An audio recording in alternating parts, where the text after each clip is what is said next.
Hola mis babies, ¿cómo estáis? Espero que estéis súper bien. Bienvenidos un día más a mi canal.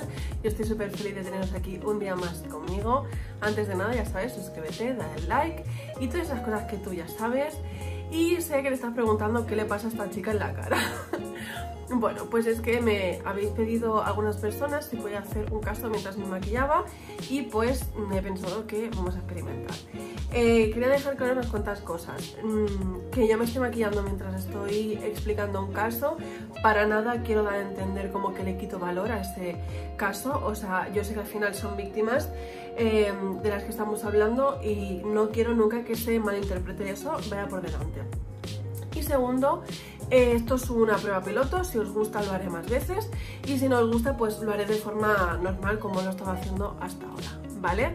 Como estáis viendo en el título vamos a hablar sobre el caso Baninkoff-Caravantes y bueno, es un caso que hace muy poquito, el día 23, si mal no recuerdo, de junio, se ha estrenado el documental de Netflix, que por cierto me lo comí de una sentada, es súper cortito la verdad comparado con otros casos.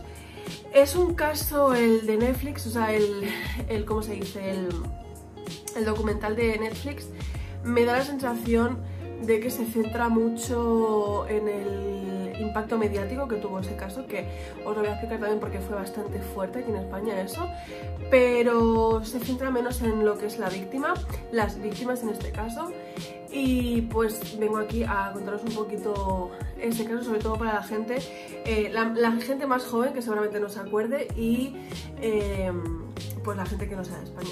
Así que nada, comienzo. Por cierto, todo lo que voy a utilizar en mi cara os lo voy a poner en la cajita de información porque no lo voy a estar explicando mientras tanto, ¿vale? Pues comenzamos.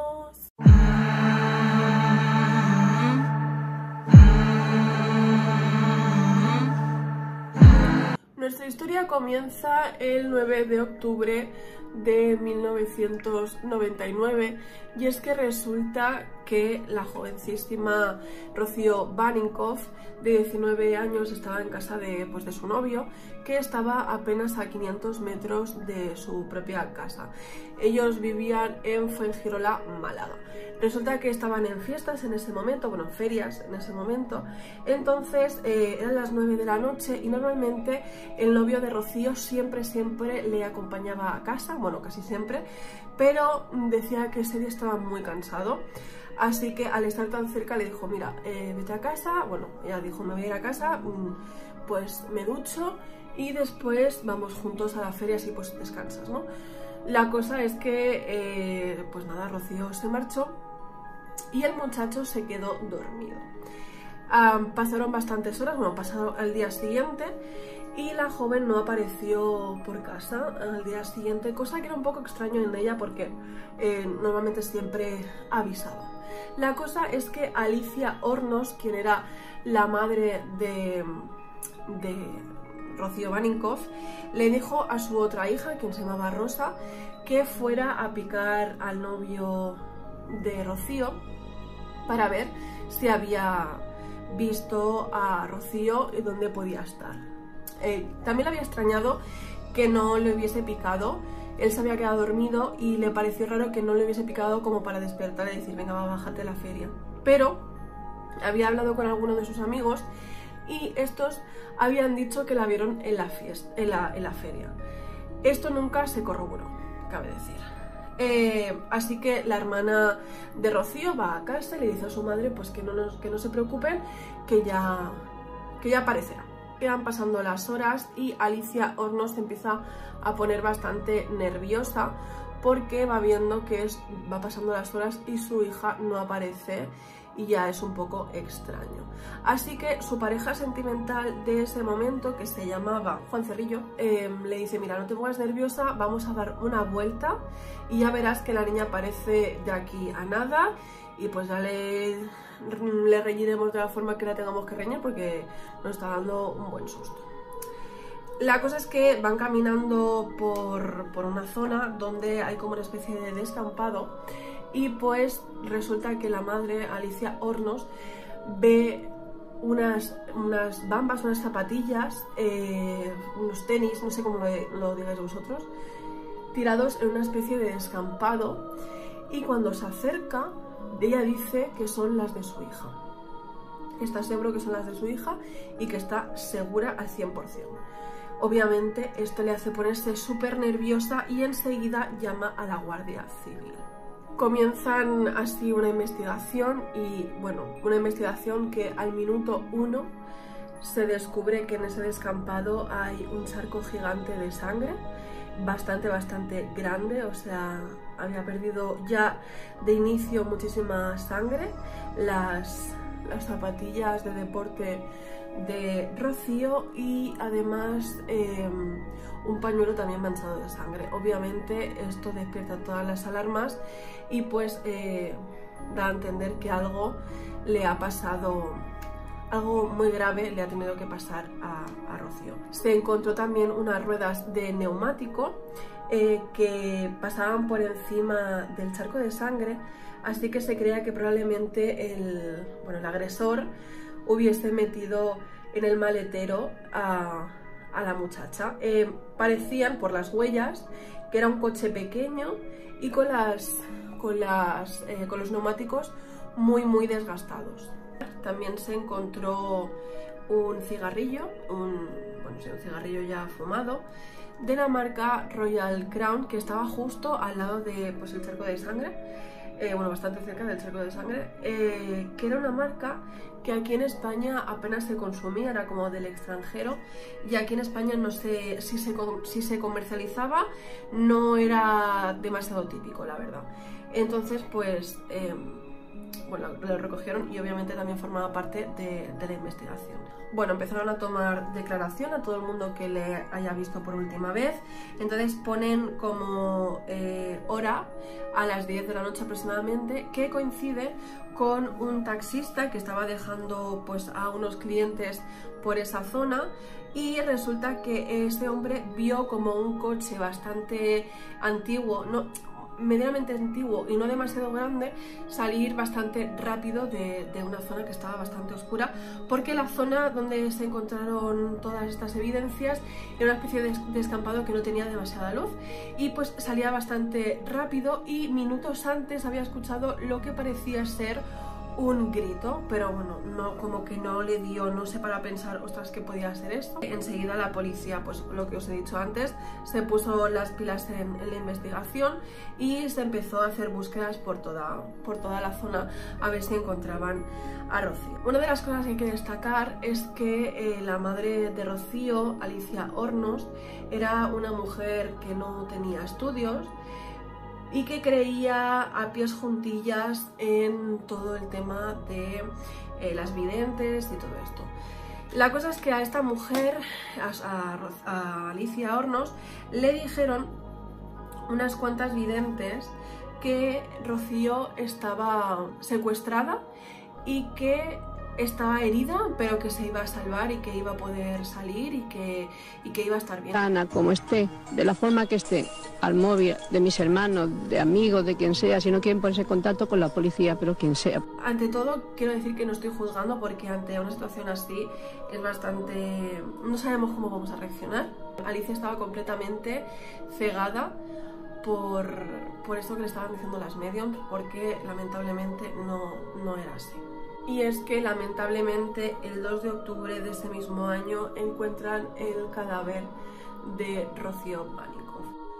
El cuerpo de Rocío estaba en muy mal estado porque parecía haber sido quemado o parcialmente quemado.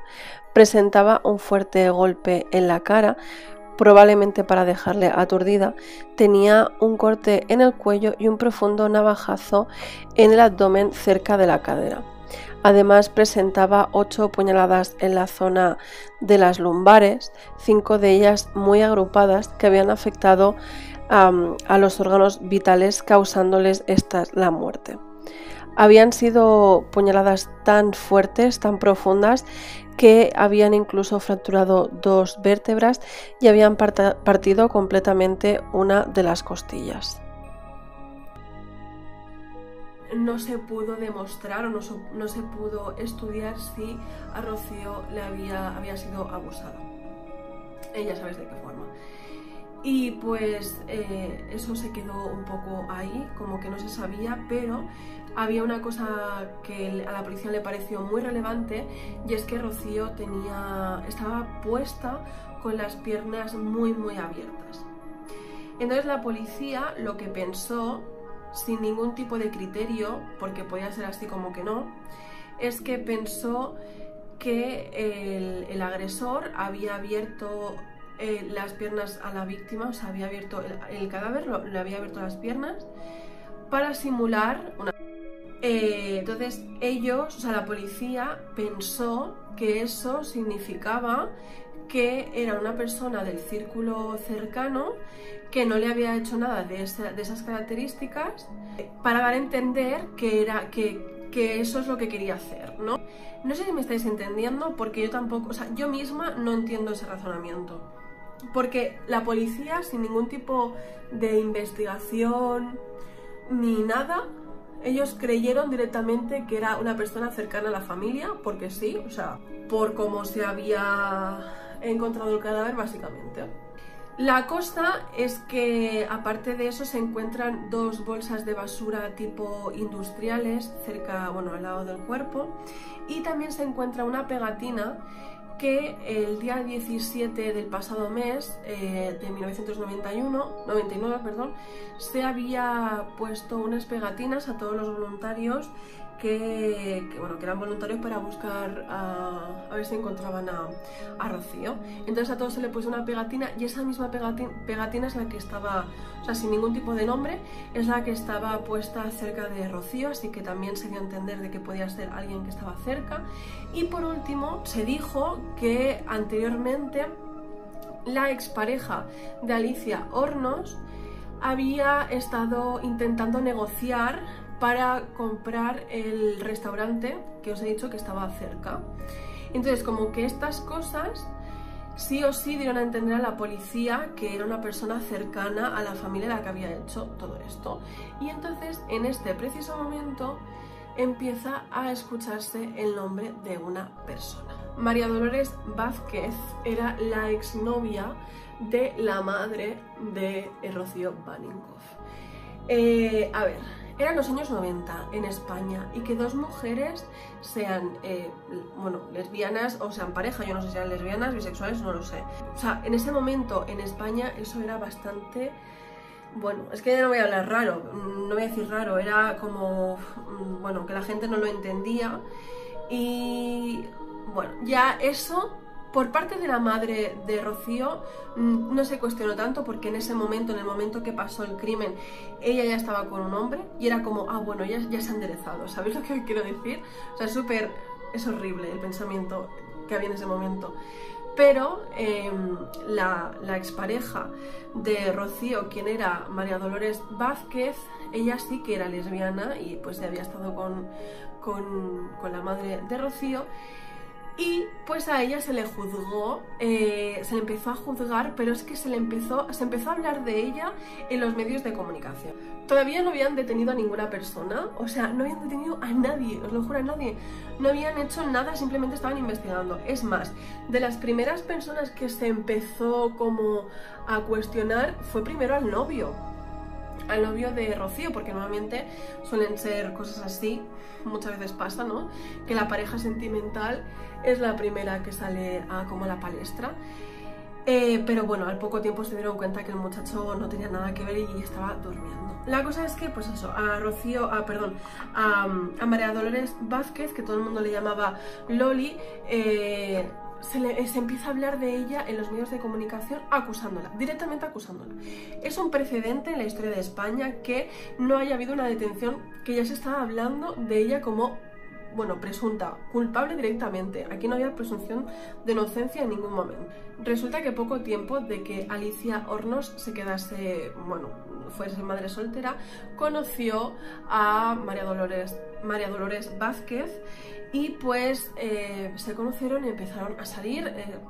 Era una pareja bastante, era muy bonita, se entendían muy bien, y duraron 10 años juntas.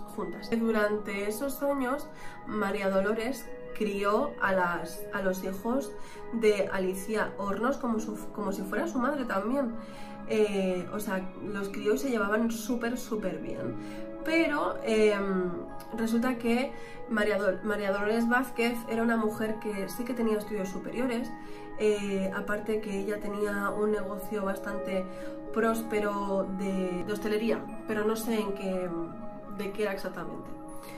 Y pues ella daba mucha prioridad a los estudios y era bastante, bueno, mucho más estricta de lo que era la propia Alicia Hornos. Así que cuando los niños eran pequeños, pues al principio era todo bien, pero los niños empezaron a crecer y pues se volvieron más rebeldes y, entre otras cosas, por ejemplo, pues hablando de Rocío pues no era demasiado buena estudiante y a ella le gustaba mucho pasárselo bien, jugar a fútbol y no le daba tanta importancia a los estudios como se lo daba pues eso, María Dolores Vázquez. Empezaron a haber bastante problemas entre ellos, ¿no? O sea, como que ya cuando entraron en la adolescencia pues ya no se empezaron a llevar demasiado bien, así que pues decidieron terminar la relación. Sí que es verdad que se dice que no terminaron muy bien, pero acabaron quedando como buenas amigas.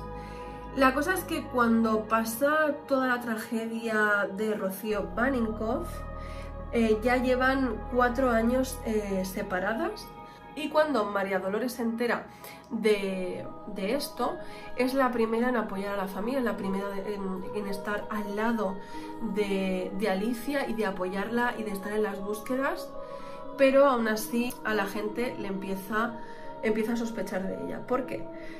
Pues resulta que María Dolores era una mujer muy seria, muy segura de sí misma y, como os he dicho antes, era lesbiana, cosa que a la gente no le gustaba. Así que me gusta tratar este tema porque hace muy poquito ha sido el orgullo, y para que veáis cómo era España, bueno, aunque aún tenemos todavía mucho que aprender, en ese momento decían que era lesbiana como si fuese una paria. Se decía que hacía judo como si fuese... y hace judo encima, como si fuese eso lo peor de lo peor. Bueno, y que era una mujer muy seria y además pues era una mujer muy segura y sabía lo que decía, y aparte muy elocuente. Ella habla muy segura y dice las cosas como las tiene que decir, la verdad. Entonces a la gente pues esto no le gustó y le empezó a... bueno, la gente empezó a decir que ella era la culpable cuando no había ni una sola prueba en su contra. Y ahora veréis, porque es que vais a alucinar.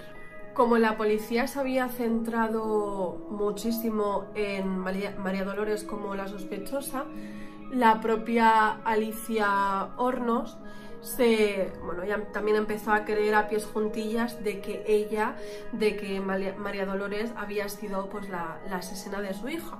La cosa es que ella, la propia Alicia Hornos, dijo en varias ocasiones que una vez tuvo una pelea con María Dolores, hoy me cuesta como mucho pronunciar María Dolores, en la que le dijo que le iba a hacer pagar, te voy a hacer pagar con lo que más te duele. Entonces ella ya, a saber si eso es verdad, pero ella ya asoció conforme que lo que más le iba a doler era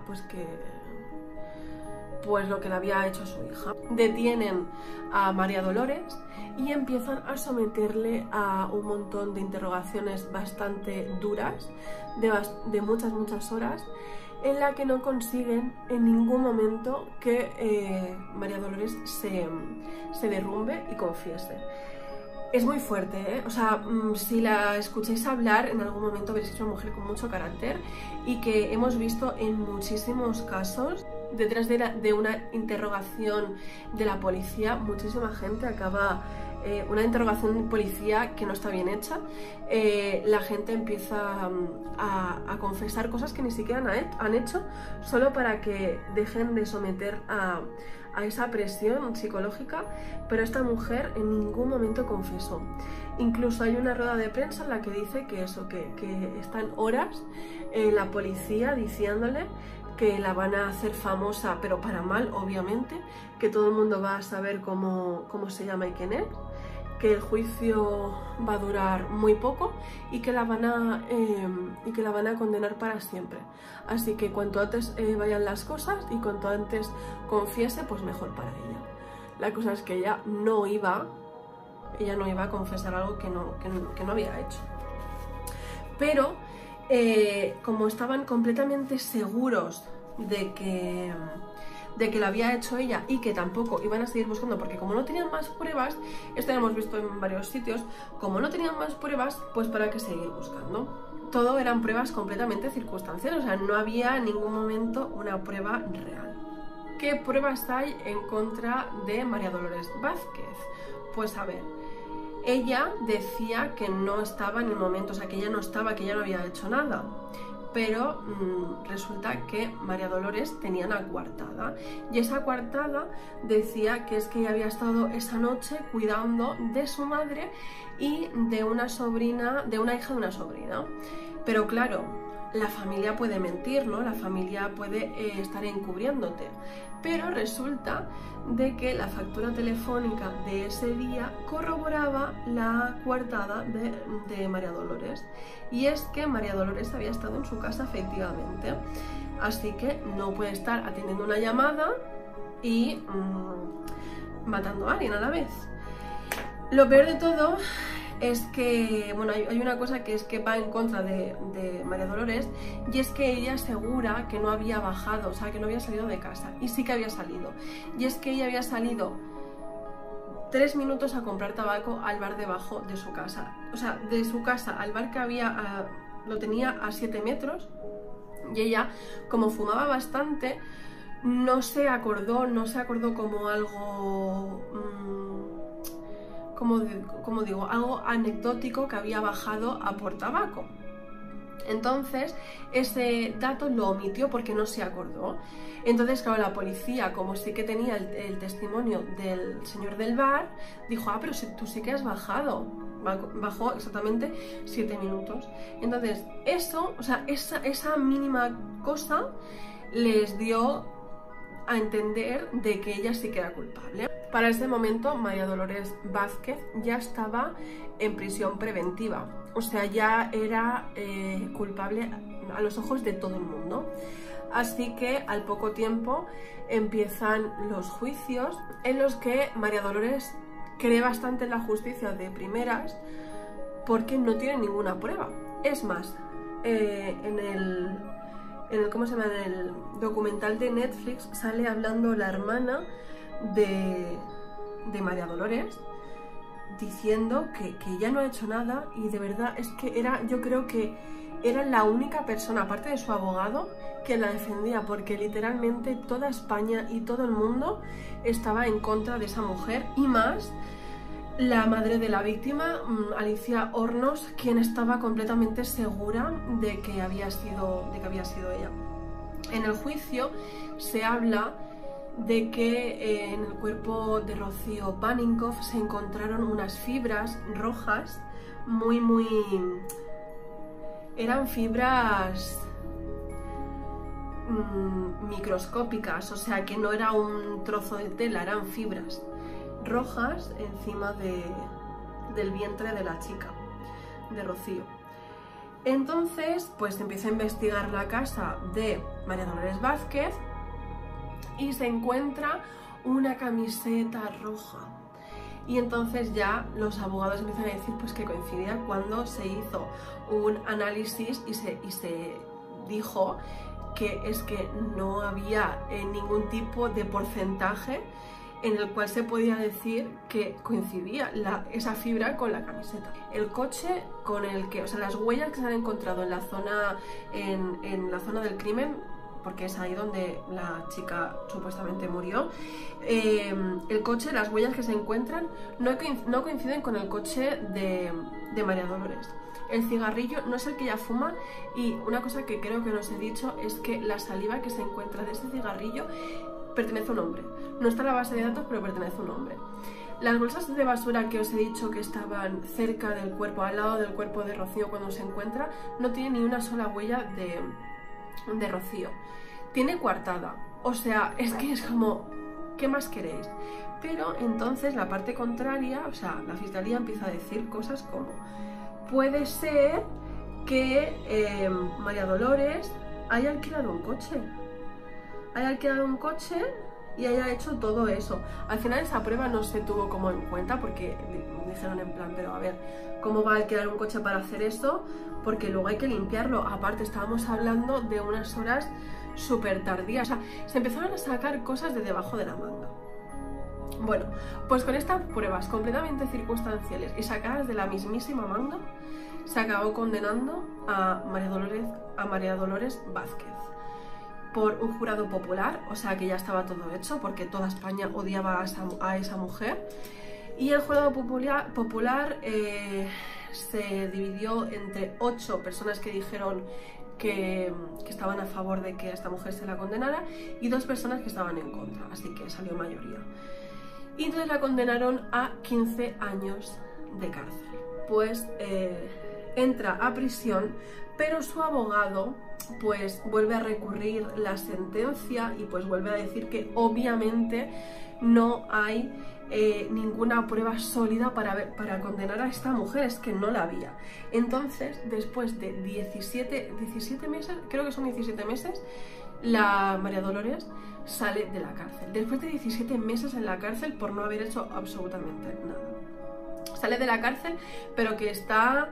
O sea, ella estaba pendiente de un segundo juicio que se iba a hacer en breves y lo más probable es que iba a volver a la cárcel. En estos meses, ella explica que durante 4 meses estuvo en aislamiento completamente sola. Porque todo el mundo odiaba a esa mujer. O sea, todo el mundo odiaba a esa mujer porque todo el mundo, sin tener ni una sola prueba, la había condenado. Estoy harta, basta ya. Yo no he matado a Rocío, yo no he tenido nada que ver. Me han enjuiciado, me han condenado. Estoy en mi casa, yo no lo he hecho y estoy harta de repetirlo. Sé cómo trabaja, sé cómo funciona, sé lo que me han hecho. Pero ninguno de ustedes, ni aquí ni en sus casas, pueden sentir lo que yo siento. Pero, lamentablemente, cuando la policía hace mal su trabajo pueden pasar 2 cosas. Y una es que pues metan a la cárcel a una persona que es completamente inocente y pues sea la cabeza de turco de esa investigación mal hecha, pues le condenen durante mucho tiempo y que no pase nada. O hay otra opción, que como realmente el asesino se ha suelto, vuelva a matar. Y eso es lo que pasó, hubo una segunda víctima. Y es que resulta que en agosto de 2003 desaparece una chica llamada Sonia Caravantes en Coín, que estaba muy cerca, que es Málaga, y está muy cerca de Mijas, que es donde había desaparecido Rocío. Pues pasó bastante parecido, lamentablemente, como había pasado con Rocío, y es que los padres pues querían al principio creer que obviamente se había sido secuestrada a su hija y pidieron por favor si la podían encontrar y eso, o que los secuestradores la soltaran, pero lamentablemente a los pocos días se encontró el cadáver de la chica, que había muerto en unas circunstancias bastante similares y también había sufrido una muerte muy, muy violenta.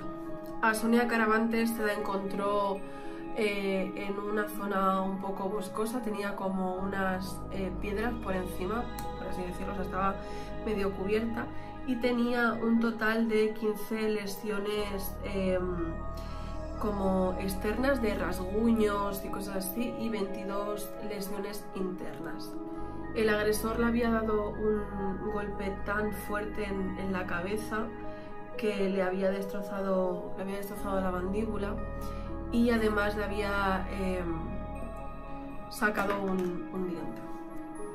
En la autopsia pudieron comprobar de que la chica tenía muchísimas lesiones internas que le habían provocado la muerte, Tenía golpes muy fuertes por la cabeza, el tórax y el estómago, que le habían provocado pues eso, derrames internos. Y por último, bueno, tenía como muchos rasguños en las piernas, porque se dice que probablemente la arrastró de zona, probablemente no la arrastró de zona, la llevó de una zona a otra. Y lo último fue que le quitó la camiseta y le ahorcó con ella.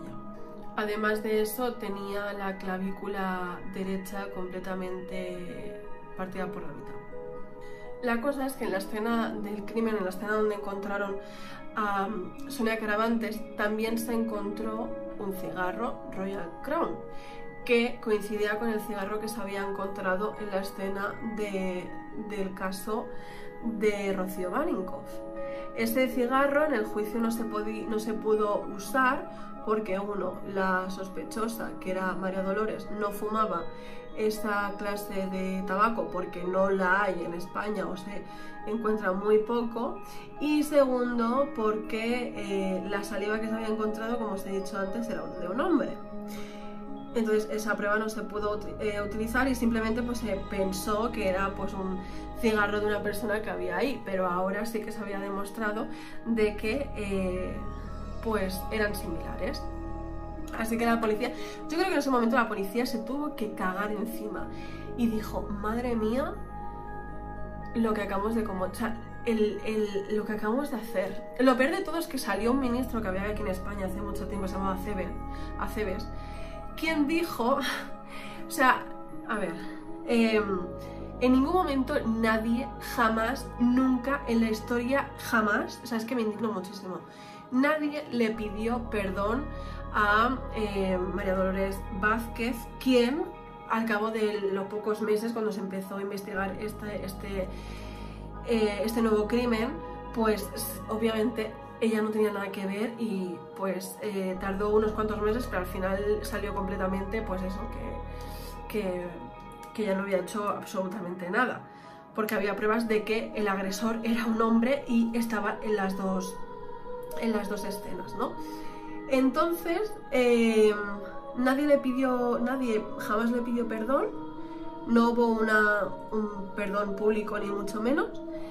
El ministro Aceves dijo que en el momento de detener a María Dolores se pensó que eran pruebas completamente firmes y que no habían hecho, que ellos no creían que estaban cometiendo un error, que ellos realmente pensaban que ella había sido la culpable. Mentira, lo que no teníais ningún tipo de sospechas de nadie, no sabíais a quién detener, teníais a un montón de gente detrás presionando porque decía el cuerpo de policía no está haciendo su trabajo, la Guardia Civil no está haciendo su trabajo, entonces pues vamos a trabajar rapidito. ¿Cómo se trabaja rapidito?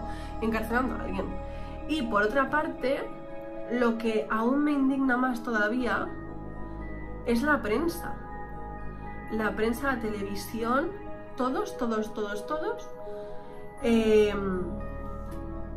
culparon a María Dolores. O sea, yo creo que en este caso los que tuvieron más culpa de todos fue la prensa, bueno, la prensa, la televisión y todo, porque se le empezó a inculpar a ella en televisión mucho antes de que la hayan detenido, perdón, que me quedo ahí clavada, que la hayan detenido. Entonces, se me hace súper injusto, ¿sabéis? Era como que ya se sabe, ella ha sido la culpable. Pero en televisión nunca nadie dijo, nos hemos equivocado.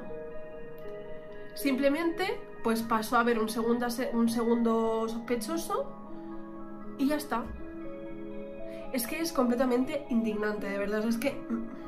Bueno, y entonces, ¿quién hizo todas estas cosas tan terribles? Pues resulta que el 21 de septiembre de 2004, pues una señora llama a la policía y dice que tiene sospechas de que su exmarido sea la persona quien haya hecho todo esto, porque su exmarido es una persona británica, es una persona que fumaba ese tipo de cigarrillos.